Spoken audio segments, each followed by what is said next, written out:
Hi everyone, and welcome to my book review for historical fiction. I had a hard time choosing a book for this week, but I just wanted to tell you the three that I debated between really quick. One was Esperanza Rising. This is a really good book about a family that has to come to the United States and how this girl is able to rise up from that situation. And I read that with my son in middle school, and it was really good.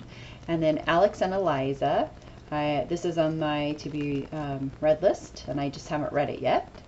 But I think that would be a fun historical fiction. And the book that I finally settled on was The Book Thief by Marcus Chusick. And this was a really good book, and I thought it met the genre the best. As we go over the criteria, you'll see why. This book is published by Random House Children's Books, and it was in 2005 when it came out. It's a really interesting style of writing. That's one of the criteria. It's almost like it's narrated or a journal style, and the book is narrated by Death. So it's really interesting. This is what Death says at the introduction. It's just a small story, really, about, among other things, a girl, some words, an accordionist, some fanatical Germans, a Jewish fist fighter, and quite a lot of thievery. And that's book thievery. So that's Death at the beginning of the book. It does have some illustrations here and there. This is the main character. She is learning to read and writing words on the basement wall. And here's another one that shows the children Hell Hitlering here, right there in their school uniforms. So there's only a few illustrations in there, but let me tell you a little bit about this book and how it meets the criteria. So Death is the narrator, and it is 1939 Nazi Germany. The country is holding its breath. Death has never been busier and will become busier still. Liesel is the main character, and she's a young girl of 9 or 10, and the book starts off with her on a train with her mother and her younger brother. They're on their way to her new parents' home. Her mother is giving them up. They don't know where her father is. And so on the way there, her younger brother Werner dies, and they have to bury him. And it's out in the snow, and there's people helping dig the graves. And this is when Liesel steals her first book from one of the grave diggers. And the name of the book is The Grave Digger's Handbook. Now, ironically, she does not know how to read at all yet, but she's a tough, smart, clever girl. And she gets to her new home, and she's devastated, of course. Her father and mother are gone, her brothers died, and she has new parents named Hans and Rosa. And they seem to be really good people in the book and have good morals and good values. She is befriended by Rudy from school, and he stands by her. And then she also befriends someone named Max and Frau Hermann later on in the story. They all befriend her and have connections with her through words and books. Anyways, it's a fabulous book. You might need a box of tissues by you. I cried a couple times. She goes through a lot, and she overcomes a lot and learns a lot in this wonderful book. So Death is narrating.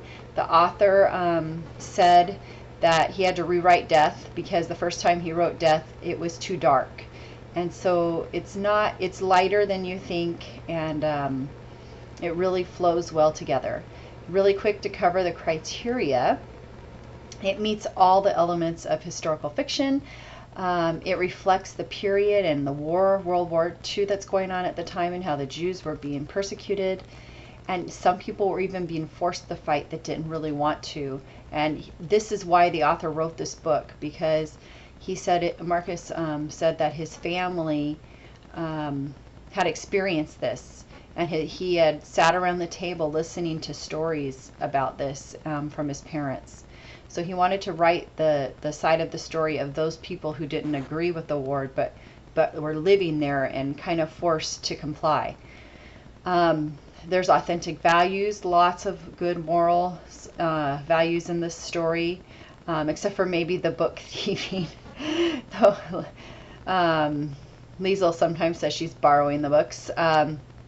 There's authentic language used throughout the whole story, so it stays true to the story and theme. The setting is in a village in Germany.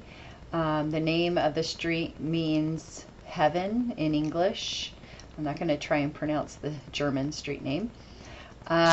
There's good integration of the story's details throughout the book, and it doesn't feel overwhelming. For example, you really aren't in the thick of the war, but things are constantly going on in the book to remind you that the war is going on. They're hiding Max. People are coming and going. They get drafted into the war. Soldiers come into their town. There's bombings and they have to go in shelters. So these are all examples of extra details being integrated into the story. One example of a relationship with a setting is that Max can't even leave the house because of there's a hostile conflict. Just even walking out into the town, he might be killed or captured. So that is one between Max's character and the setting, is one kind of relationship with the setting. There's wonderful themes. The main theme of this whole book is the power of words and reading and learning to read and write. The worth of a human soul, life and death, kindness and cruelty of humans.